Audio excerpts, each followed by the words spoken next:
If the Paris Olympics taught us anything, it's that there's some absolute ballers playing outside of the NBA. And while these Olympics featured the most NBA players ever, some of the stars in this tournament are playing in other leagues across the world. So let's talk about some of those guys. Starting off with the only player who was top 3 in both assists and points per game in these Olympics. If anybody was going to do that, you'd probably think it'd be LeBron or Jokic. But you'll be even more surprised to hear that the guy that did it is just 172 centimeters tall. For US viewers, he's listed at 5'7", and to be honest, when looking at these photos of him next to Wembanyama, he could be even smaller. Now technically, including him in this video is cheating because he did just sign an Exhibit 10 contract with the Grizzlies, but that was after he started balling out in these Olympics, and since it isn't a guaranteed contract, we're going to talk about him anyway. Yuki Kawamura showed that there's still a place in basketball for guards under 6 foot tall. In the Olympic opener against Germany, he had 11 points and 7 assists, but his best game in these Olympics came against the host nation France. Yuki had 29 points, 7 rebounds and 6 assists, and became just the 3rd player to ever score at least 25 points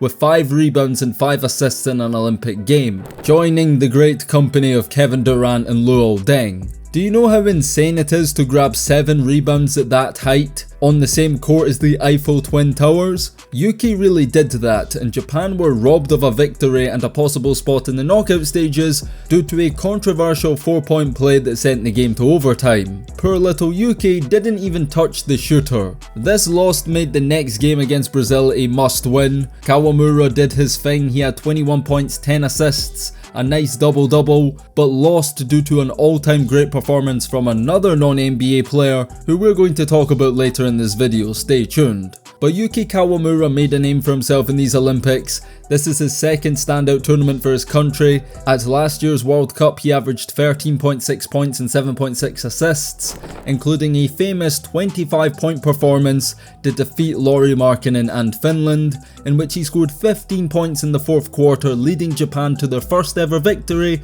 over a European country ever. In his first season in Japan's Pro League, he was Rookie of the Year and MVP in the same season. At 23 years old, he keeps defying the odds at his height, and with an NBA opportunity awaiting him, maybe he can be the next great tiny guard. There's always a few that make it against all odds in every generation, and Kawamura proved in these Olympics that he can hold his own with the best of them. And if Ja Morant doesn't get his stuff together, who knows, maybe we'll see a new young point guard leading the charge for the Memphis Grizzlies. Since we're now a few minutes into this video, I'm willing to take a risk. And if this video gets taken down, just know that Clutch Sports sent the black SUVs to my house and forced me to delete this footage. Seriously, they're trying to scrub it from the internet, but I've got it right here. That player there who just dunked all over LeBron James, his name is Guerschon Yabusele. In the Olympic final, he put his name in the history books and 20 years later avenged his fellow countrymen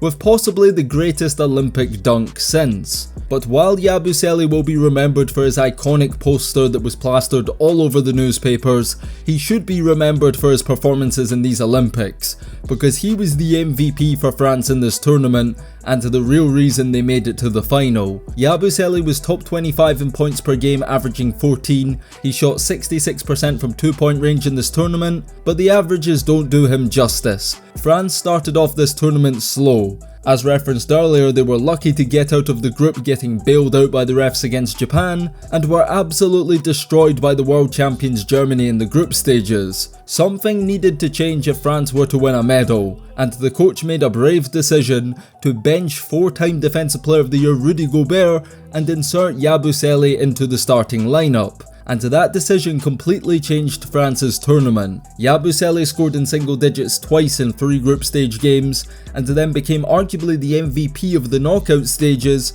as in the quarter-final against Canada, he had 22 points on 6 of 9 shooting along with 5 rebounds. In the rematch with Germany in the semi-final, he was the difference with 17 points on 7 of 11 shooting along with 7 boards, and in the final with USA he had 20 points. But again, that doesn't do his performance justice, because when France didn't really have anything going, Yabusele was the one who made big plays to keep them in that game. And that's why France had a puncher's chance till the very end of the fourth, when Chef Curry took matters into his own hands. But for people who watch European basketball, this isn't too much of a surprise, because Guerschon Yabusele is a legit NBA player playing in Europe. He was a first round pick in 2016 by the Boston Celtics, played there for 2 years, averaged 2.3 points per game, didn't make enough of an impression to get a second contract, but just because he wasn't ready then, doesn't mean he isn't ready now. Yabusele had to work his way up the ladder overseas. He started out in China with the Shanghai Sharks, returned to France, won a French League championship, and in 2021 got his move to Real Madrid, arguably the best team outside the NBA. For Madrid, he's become an important piece, a starting wing, he's won 2 Spanish League titles, 3 Spanish Super Cups, and in 2023 won the EuroLeague title. Last season he had the best year of his career, averaging 10 points, 5 rebounds and shooting 48% from 3-point range. Real Madrid, despite being the best team in EuroLeague, didn't win the EuroLeague championship. They ended up losing to the guy we're about to talk about next. But at 28 years old, Yabusele has finally become the player the Boston Celtics believed he could be when they took him in the first round almost a decade ago. After Yabusele's performances at the Olympics, NBA teams started monitoring his situation, and after hearing these rumours, he didn't keep quiet and let everybody know on Twitter that he wants to return to the NBA. One team came calling, and that's the Philadelphia 76ers, and they agreed a buyout with Real Madrid, so Yabusele is finally getting his dream return to the NBA. He'll play alongside Tyrese Maxey and Joel Embiid for the Sixers, and they have high hopes that he can become an important role player. This role definitely suits him. He's always competed at the highest levels of international basketball and EuroLeague. He's made for playoff basketball and will fit right in the NBA. Sticking with the runners-up, we have another Frenchman that has been linked with a move to the NBA, and that's Mattias Lessort. He was a secret weapon for France in these Olympics. Everybody thought France would be dominant inside with the Twin Towers, Gobert and Wemby, but Lessort was actually France's most dominant paint player in these Olympics. He shot 67% on 2-pointers, averaged 7.2 points, 3.3 rebounds in around 30 minutes of playing time, and was another player who really stepped it up in the knockout rounds. He had 13 points and 5 boards against Canada, 10 points, 4 boards against Germany, and while he only had 5 against the US, he did shoot 100% from the field. In previous international tournaments, Lessort has excelled also. He was one of the bright spots at France's underwhelming 2023 World Cup campaign, and he also won bronze at the FIBA World Cup in 2019. But while for his country, Lessort was used as a spark plug off the bench to bring energy, in a bigger role in Europe, he's one of the best players, having won titles all across the continent in Serbia, Greece. He won Eurocup with Maccabi in 2021, and this past season was his best yet,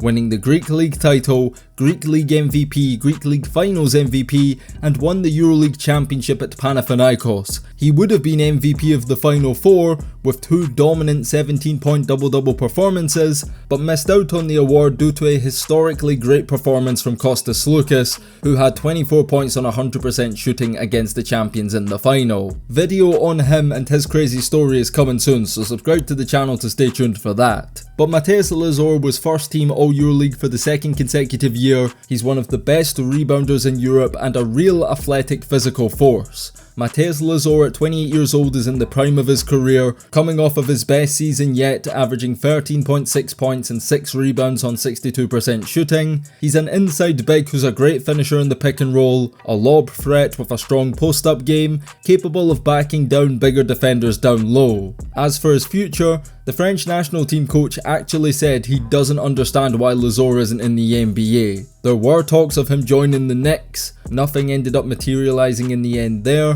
He was actually drafted by the 76ers in 2017, hasn't yet played an NBA game. The Knicks own is right, we could see them come to an agreement of some sort in the future, but for now, it looks as if he'll return to Greece and start his quest to win back-to-back EuroLeague titles. When talking about Serbia, everybody focuses on the big three of Nikola Jokic, Bogdan Bogdanovic and EuroLeague MVP Vasilij Micic, but one of the best and most consistent players for Serbia is 29-year-old guard Aleska Avramovic. But weirdly enough, in EuroLeague he isn't a star. He has 0 all EuroLeague accolades, and just this last season averaged 10.2 points and 1.8 assists for a Partizan team that failed to make the EuroLeague playoffs. This will come as a real surprise to fans who watched the 2023 World Cup, because he was one of the tournament's standout players. Nobody gave Serbia a chance without the two MVPs Jokic and Micic, but Serbia surprised a lot of people and proved that they're a basketball nation that isn't dependent on the big stars. And guys like Aleska Avramovic are exactly why. Throughout the tournament he averaged 11.3 points, 2.1 assists and 1.4 rebounds,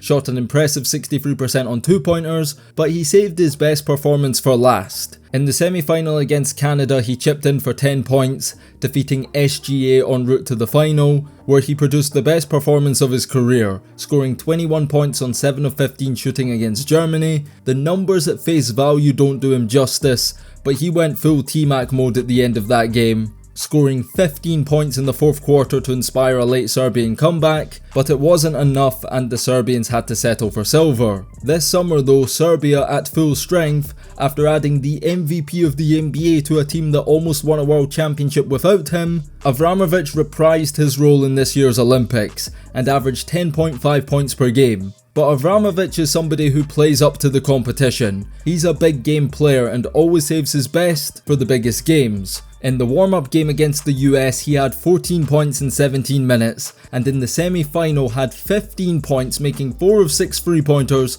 and welcomed the shootout early on with Steph Curry. I think a big reason Serbia lost this game and missed out on a chance at gold was the coach's decision to bench him in the fourth quarter. Avramovic is one of Serbia's best perimeter defenders. He picks players up full court and is not only capable of getting hot in a hurry, he makes big shots. And when the US started to make that late comeback, Serbia needed somebody to make a big shot to shift the momentum back in their favour. And with the way Avramovic was shooting in that game, perhaps if he played in the fourth quarter he could have closed the deal for them and taken some of the offensive burden away from Jokic and Bogdanovic down the stretch. But although Serbia fell short of a historic upset and a great chance to win Olympic gold for the first time in their history, Serbia seemed happy enough with their bronze medal, as you can see here. Anybody who watched Greece play at these Olympics knows that Giannis didn't have much help at all. He would have killed for a supporting cast like Jokic or Wemby's. But one player who did step up was Kostas Papanikolaou. In the opening game against Canada he had 17 points on 5 of 8 shooting along with 4 rebounds and 3 assists.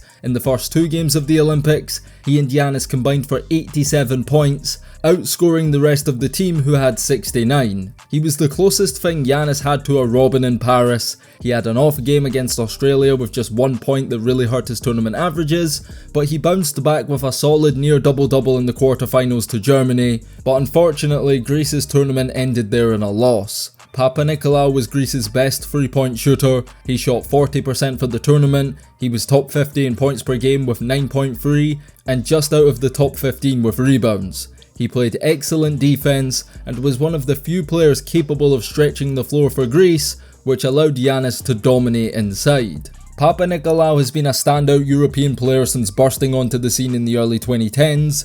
He was the top scorer of the EuroLeague finals in 2012, was Rookie of the Year the following year, winning back-to-back titles. Because of this, he was drafted in the second round. Between the years 2012 and 2014, briefly played with the Rockets and Nuggets, but after averaging just 3.6 points in the NBA, he returned to Europe, rejoining Olympiacos and has played there ever since. At 34 years old, Papanikolaou is a veteran who has accomplished so much in his EuroLeague career, won several individual and team accolades at Barcelona, and has been a key player for Olympiacos for the best part of a decade. In Greece, he's been an all-star 5 times, won 4 domestic league titles, he was MVP of the finals, Defensive Player of the Year twice. He's a lockdown defender who can space the floor, and while many Greek players failed to step up in these Olympics, he definitely did his part taking some of the pressure off Giannis. As he always does, Papanikolaou is a true professional, he never skips international tournaments, has played over 134 games for his country,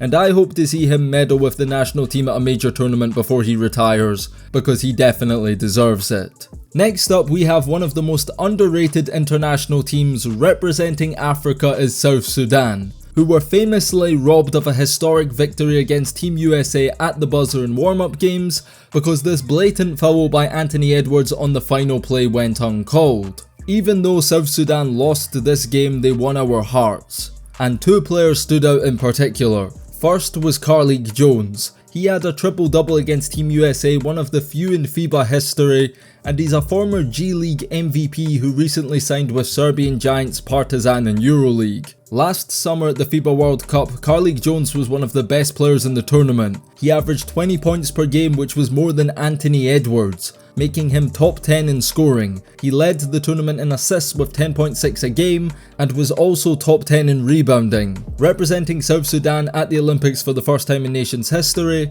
Carlik Jones was a standout player again. He finished top 10 in scoring, averaging 18 points. He was top 3 in assists, averaging 7.7 per game, and despite being a 6-foot guard, averaged 5 rebounds a game, which was just outside of the top 20. He was consistent throughout for South Sudan, but seeing as we already talked about him in detail in last year's FIBA World Cup video, which you can watch by clicking the card at the top right of your screen, let's not recycle content and instead focus on another South Sudan player that's worthy of being mentioned, and that's Marial Shayok, who back in 2019 went viral for being the Kevin Durant impersonator at NBA Summer League. He was out there wearing the number 35 and you could see that he modelled his entire game after KD. Well, despite briefly playing with the 76ers and making an all-G League team, things didn't work out for Shayok in the NBA, and things didn't go too well in Europe either. Playing in the EuroLeague for Fenerbahce, Shayok averaged just 4.6 points per game. He now plays in China with the Shandong High-Speed Kirin, where he's averaging just under 20 points a night. But like so many players in this video, when Shayok steps up to represent his country, he's a different beast. Fans who came to London to watch Team USA were disappointed not to see Kevin Durant play, but the KD impersonator did his best impression. He led all scorers with 25 points and showcased his ridiculous shot making that his idol courtside would have been proud of. And while he only averaged 13.5 points for South Sudan at last year's World Cup, this year he took on a bigger role with the national team. Going off for 27 points against Team Great Britain in warm-ups, Shayok was scoring for fun in the exhibition games and impressed in the Olympics too. Shayok was top 20 in scoring, averaging 14.7 points. He had 15 against Puerto Rico, 12 against USA, and 17 versus Serbia in the final group stage game. Unfortunately, South Sudan in a tough group failed to advance to the knockout rounds with one win from 3 games, but they definitely did the continent of Africa proud in these Olympics, and as a basketball nation, they are on the come up. And lastly, we have the first and only South American player on this list, and it's somebody I'm sure NBA fans will be familiar with. And that's Bruno Caboclo, who was the first of many failed freaks drafted in hopes of being the next Giannis Antetokounmpo. When you look at Caboclo from strictly an NBA perspective, then yes, he didn't fulfill his incredible potential, averaging just 4.2 points over his 7 NBA seasons, playing with 4 different teams. But whenever Caboclo plays for his country, he gives you that Giannis-like production. In the 2019 World Cup, he famously blocked Giannis on the final play to beat Greece, and in the 2023 World Cup, he averaged 16.4 points and 9.2 rebounds for the tournament. But his 2024 Olympics was his best showing yet in a Brazilian jersey. Despite starting the tournament off really slow, scoring 0 points on 0-3 shooting against France in the opening game, and then having just 6 points versus the world champions, with Brazil facing elimination, Caboclo stepped up big time. In a must-win game versus Japan, he had 33 points on 13 of 19 shooting. He made all 4 of his free balls, had 17 rebounds, 9 of which were on the offensive glass. He became the first player in the Olympics to have more than 30 points and 15 rebounds in a game since 1972. It was truly one of the greatest individual performances in Olympic history, and it mattered even more because this win took Brazil to the quarter-finals. There, they ran into the inevitable, immovable object that is Team USA, and while the eventual gold medalists won this game comfortably, Caboclo did everything he could for Brazil, 30 points on 13 of 20 shooting, 11 of 14 on 2-pointers. He was one man up against an army. But these 2 big game performances completely changed his tournament. He wound up averaging 17.3 points, which was top 15 in the Olympics. His 7 boards had him in the top 10 for rebounds. And who knows, had they not ran into Team USA so early, maybe Caboclo could have carried Brazil to a medal. As for his club career, Caboclo is a journeyman. He's played all over the world, Germany, Leganes, Brazil. He spent this past season in the EuroLeague at Partizan, put up some decent numbers, averaged 9.4 points and 4 rebounds, got himself into some trouble, fell out of favour with the club president, making his future in Europe uncertain, but he is now expected to return to Partizan next season. And I expect him to improve on his rookie year in EuroLeague. But at 28 years old, having played for as many teams as he had, Caboclo's NBA ship has likely sailed. He's had his chances, it didn't work out, but he still has a lot to offer the game of basketball. He's probably better suited for the international game anyway, and best believe, whenever we see Brazil in a major tournament, Bruno Caboclo is going to be there, and looking like one of the most dominant players in the world when doing so. But I want to ask you guys, is there any breakout stars from this year's Olympics who I missed out? Players who don't play in the NBA that maybe should get a chance? Name those players down below, I read all comments. And also, it wasn't just non-NBA players who made a name for themselves. There was a lot of guys in the Olympics who are in the NBA right now you probably haven't actually heard of that played like superstars in these Olympics. Some of these guys who are bench warmers in the NBA averaged better stats than players who've won MVPs in the NBA. So if you want to find out who those players are, click the big box in the middle of your screen to watch that video. If you've made it up to this point and enjoyed this one, you'll definitely enjoy that. And maybe you'll find out your favourite team has a secret star you didn't know about. Subscribe to the channel if new around, and on that note, it's DKM signing out until next time, and peace.